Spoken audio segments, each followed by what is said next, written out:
እንደገና በስታ ሄደት ከመምጣት እሱ ነገር አድርጋለች የለም እና የሁላ ኢትዮጵያ ስሜት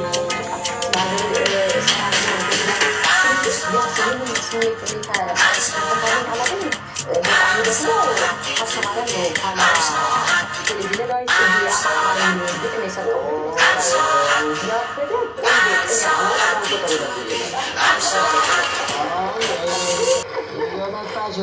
ቆንጆ ስራ ነው። ቆንጆ ስራ። አሁን ክሊፑን የቀረው ክሊፑን ይሄ ጊዜ እያመቻቸን ያለ ነው። ስለዚህ አሁን በቅርቡ ይሰራ ነው። በቅርቡ እዚሁ አንተው ጋር መጣና እናወራዋለን። የሚገርማችሁ ለቅኝቶች ልንገራችሁ። ሙዚቃውን ሲሰሙት ቲጂ ይሄን ነገር መድረክ ላይ የምትጫወቹ አይደለም ከባድ ነው የመሰላቸው። ምንድን ነው እቺ አሁን አለች ነካ ነካ ጥሩ እንደሱ ነገር መስሏቸው እንፈታተሻለን። የምንሰጣቸው ተመስገን ይባላል። ተመስገን የተባለው ለዛ ነው እኔ ከሞት የተረፍኩት። በቃ ከዛ በኋላ አሁን ልጄ 15 ዓመቱ ነው። እኔ አዲስ እድሜ የተሰጠኝ አሁን የ15 ዓመት ልጅ ነኝ። የልጄ እድሜ ነው። ምንድነው ይሄ በዚህ አጋጣሚ እንደው ሌሎችንም ሊያስተምር ይችላል። ትልቁ ልጅ ሲወለድ መኪና ስላልነበረን ታክሲ የመጠቀም በእግር የሚሄድ ምናምን ስለነበር ደሜ 120 በ80 እንደሆነች ነው የትልቁ ልጅ ጊዜ የወለድኩት ማለት ነው። የሁለተኛው ልጅ ጊዜ ግን መኪና መጣ።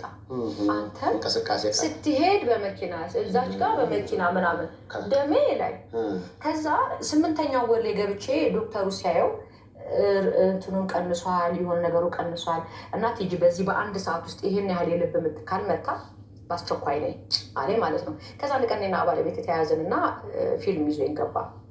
ከዛ ዛ ገብተን ፊልሙን አልነበረም የማየው እርግጫውን ሲንቀሳቀስ ይሰማል። በዚህ በአንድ ሰዓት ውስጥ የሚነካ ንክኪው ይሰማሃል አይደል? እሱ በአንድ ሰዓት ውስጥ መሆን ያለበት እንቅስቃሴ በታቸውን 2 ነው 3 ነው ይነካኝ። ከዛ መደንገጥ ጀመርኩኝ ምናምን እና ፊልሙ ማቋረጥም አልፈለኩም። ከዛ ተነስታና ወጣ። ከዚህ የሆነ ሰዓት ላይ ነካ ነካ ሲያደርገኝ ደህና አልኩና ተነስቼ ወደ ሄድኩ። ወደ ቤት ግን ወደ ቤት ልንደርስ ስንል ባየ ዛሬ ግን ደስ እያለኝ አይደለም። ስለዚህ እንመለስና ቼክ እናድርገው። ዶክተሩ ከሰጠኝ እንቅስቃሴ ቀንሶብኛል። ታዲያ ለምን መጀመሪያ አልነገርሽኝም ብሎ ተመለስን። በጸጋ ውስጥ ነበር የወለድኩት እና ተመልሰን ሄድን። ስንሄድ ሲሮሮጡ ማያቸው ወደዛ ጩር ይላሉ፣ ጩር ይላል፣ እንትን ይላል። ከዛ ምንድን ነው ምናምን ሲል ደህና ነው በቃ አላልፈ በቃ ተኝ ምናምን ተባልኩ። ከዛ የሆነ ሰዓት ተኝቼ ስነሳ ምን ይሰማኛል መሰለህ? እዚህ ልቤ ላይ ፊኛ ተነፍቶ ብጥ ብሎ ሊፈነዳ የደረሰ አይነት ስሜት ነው የሚሰማኝ እና የሆነች ነገር ነካ ብትደረግ የምትፈነዳ አይነት ስሜት ይሰማኛል።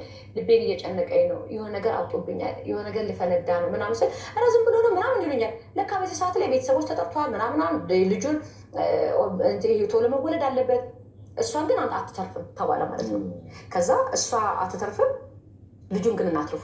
ስለዚህ ሁለቱንም ከምታጣ ልጁን ቢያንስ መጽናኛ የሆነ ተባለ ማለት ነው። ለባለቤቴ ነፍስ ውጭ ነፍስ ግቢ ያስባል በሱ ቦታ ስልቶ ማለት ነው። ስለዚህ ምንድን ነበር የሆነው? መፈረም ነበረበት። ካልተፈረመ አይገባም። ከዛ ተፈረመ። በቃ የሆነ ይሁን እግዚአብሔር አብሯችሁ ይገባል፣ የቀረው ለእግዚአብሔር እንቶ የተረፉትን ያትርፍልኝ ብሎ ፈረመ። ከዛ ኦፕሬሽን ልደረግ ስል የሆነ ሰው መጣ። እንደዚህ ሽፍንፍን ያለ አውቃቸዋለሁ መጀመሪያ እና እያዩቸው ስለነበር ቀያዮች ናቸው ምናምን። የኔ ባል ደግሞ ባርዬ ነው ባሪያ ነው እና መጣ የሆነ ጥቁር ሰው ማለት ነው እንደዚህ ሀይሉ ጋር የሚታይ። ከዛ ዞር ስል አየሁ። እናንተ ምን ሆናችሁ ነው? ባለው ደግሞ ይሄንን አላውቀውም አልኩኝ ማለት ነው። አታውቂው ሚስቴ በደንብ ይሁን በእናታችሁ ሊወለድ ሲል ጥቁር ሰው ከታየ ልጄ ጥቁር ይሆናል። እኔ ትልቁ ልጄ ጥቁር ስለሆነ ይሄኛው ቀይ እንዲሆን ፈልጋለሁ። ዞር በልልኝ በሉ ትላለሁ። እሺ ከዛ በኋላ አላወቅሽም ቲጂ አለኝ ዶክተር። አይ አላወቅኩትም። ባየር ወይኔ ተደሰትኩ። አስገባችሁልኝ እሰይ፣ ኦፕሬሽን ስደረግ ልታይ ነው እሰይ፣ በቃ አጠገቤ ናሆን ምናምን አልኩት ማለት ነው። ስነቃ ልጄን ይዘህ አንተ ነው የምትሰጠኝ፣ ሌላ ሰው እንዳይሰጠኝ። እሱ ፈርሟል። በቃ ትሞታለች ተብሎ ነው የገባው። ናና ያ ተሰናበታት ተብሎ ነው ለካ የገባው። አንተ እና ተሰናበታት ተብሎ ነው የገባው። እናንተ ይዘህ እንድትሰጠኝ ነው የምፈልገው ብዬዋለሁ። የዛኔ እኔ መሰለኝ ሲስቅ ነው የሰማሁት። ምን አባት ትስቃለህ አልኩ። ለካ እያለቀሰ ነው። ከዛ ወጣ እኔ ወጣሁኝ። እኔ በቃ ከዛ በኋላ አላውቅም። አንስቴዥያ ተደረገ እንትን አልኩ ማለት ነው። አባቴ ከ45 ደቂቃ በኋላ እድሜ ተቀጥሎልኝ 15 ዓመት ሞላኝ። ከዛ ዘላለሜን አምላኬን ሳመሰግነው እውላለሁ። አስበሽ ነበር? ሞዴል ነበርኩ። ቅደም የነበርኩ ሰዓት ላይ አንተ እንደዚህ ነበርኩ እኮ እንደዚህ ቀጭን እንደዚህ ችቦ አይሞላሽ ያለው እግዚአብሔር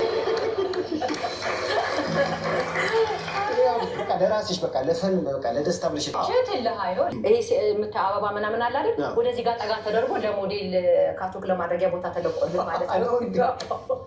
ኧረ ለካቶ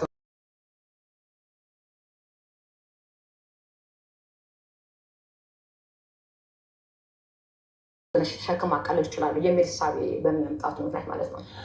ይህን እኮ በታሳ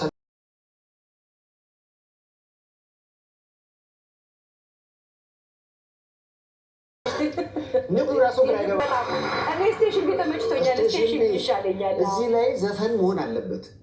እዚህ ጋር የአባቴ የክቡር ዶክተር አርቲስት ተስፋዬ አበበ